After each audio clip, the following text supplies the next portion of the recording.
potes, c'est Spanox et j'espère que vous allez bien. On se retrouve aujourd'hui pour une nouvelle vidéo, concernant le mercato et plus précisément le mercato hivernal du FC Barcelone. C'est vrai que c'est le club qui s'est le plus bougé cet hiver pour les transferts. Alors n'hésitez pas à lâcher le like pour le retour de la série sur les transferts et c'est parti.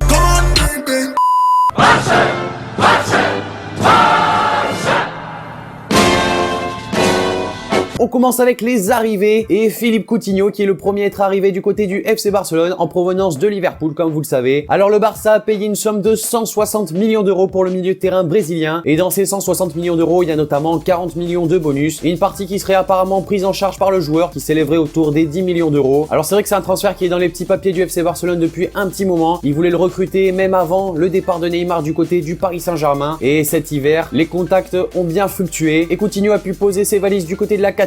C'est vrai que l'été dernier avec le départ de Neymar ça avait été assez compliqué de le recruter puisque Jürgen Klopp avait menacé de quitter Liverpool si Coutinho venait à quitter le club de la Mersey. Du coup il signera cette fois-ci en hiver pour une somme que je trouve assez démesurée. 160 millions d'euros pour Coutinho c'est bien trop. Il vaut aller même pas 100 millions, même pas 80, mais bon vu le marché actuel c'est les sommes. Il signera du coup son contrat pour 5 ans et il aura une clause de 400 millions d'euros. Le deuxième footballeur à être arrivé c'est Yerry Mina, le défenseur colombien de Palmeiras. Alors tout simplement le Barça a payé 9 millions d'euros plus 3 millions de bonus au club brésilien. Alors l'arrivée de ce défenseur était déjà prévue pour le marché des transferts estival. Cependant le Barça avec le départ de Mascherano qu'on va voir plus tard voulait avoir un défenseur en plus. Du coup ils ont accéléré cette arrivée et c'est pour ça qu'ils ont dû payer 3 millions en plus. Après c'est un joueur quand même assez jeune, je crois qu'il a autour des 23 ans et je trouve qu'il a un potentiel assez intéressant. On verra ce qu'il donne aux côtés de joueurs comme Samuel Umtiti ou encore Gérard Piqué. C'est un joueur que je connais pas très bien puisque forcément le championnat brésilien je le regarde pas souvent, mais on m'a dit du plus grand bien de ce joueur là et j'espère qu'il ne sera pas un flop du côté du Barça.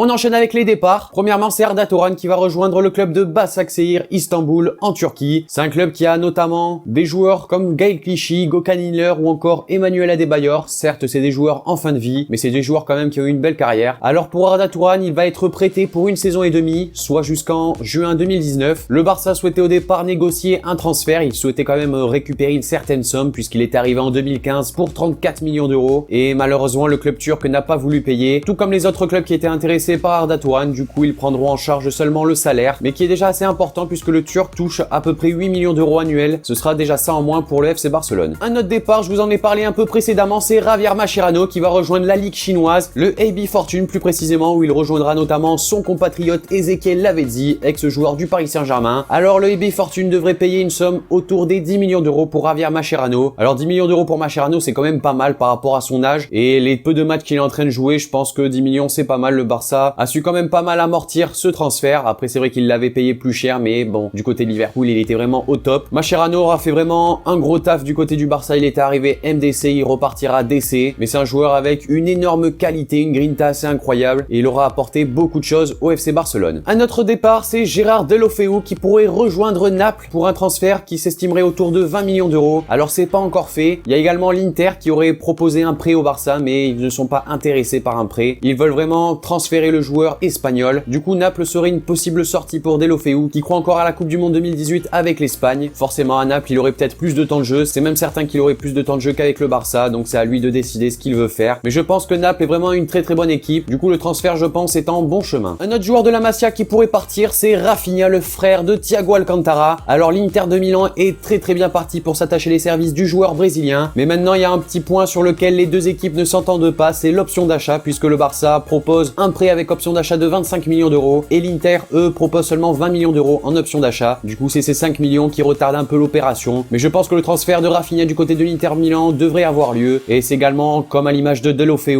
une bonne porte de sortie puisqu'actuellement il n'a pas beaucoup de matchs à se mettre sous la dent. C'est un joueur quand même qui est assez peu en vue, il se blesse assez souvent et quand il se blesse c'est vraiment pour de longues périodes. Du coup il a ce temps de réadaptation. Je pense que du côté de l'Inter il pourra vraiment montrer toute sa qualité et s'il veut jouer forcément il doit partir. Et le dernier dernier joueur, c'est Aleix Vidal qui pourrait signer du côté du FC Séville. Également à l'image de Rafinha, il y a un petit point de désaccord entre les deux équipes, le FC Séville et le FC Barcelone. Ce serait au niveau de l'option d'achat, puisque le Barça propose un prêt avec une option d'achat obligatoire de 10 millions d'euros. Le FC Séville veut juste un prêt tout simple et ensuite décider un peu ce qu'il voudrait faire avec le joueur suivant son rendement. Mais après, pour Aleix Vidal, c'est pas forcément un joueur qui serait obligé de partir, puisqu'on sait que du côté de la Coupe du Monde, c'est quasi mort, puisque devant lui, il y a des joueurs comme Carvajal, Bellerin ou encore Juan Fran. Au Barça, c'est pas un joueur qui a un salaire démesuré. Du coup, le Barça ne lui met pas forcément le couteau sous la gorge pour qu'il trouve un nouveau club. Donc ça restera à voir la proposition du FC Séville.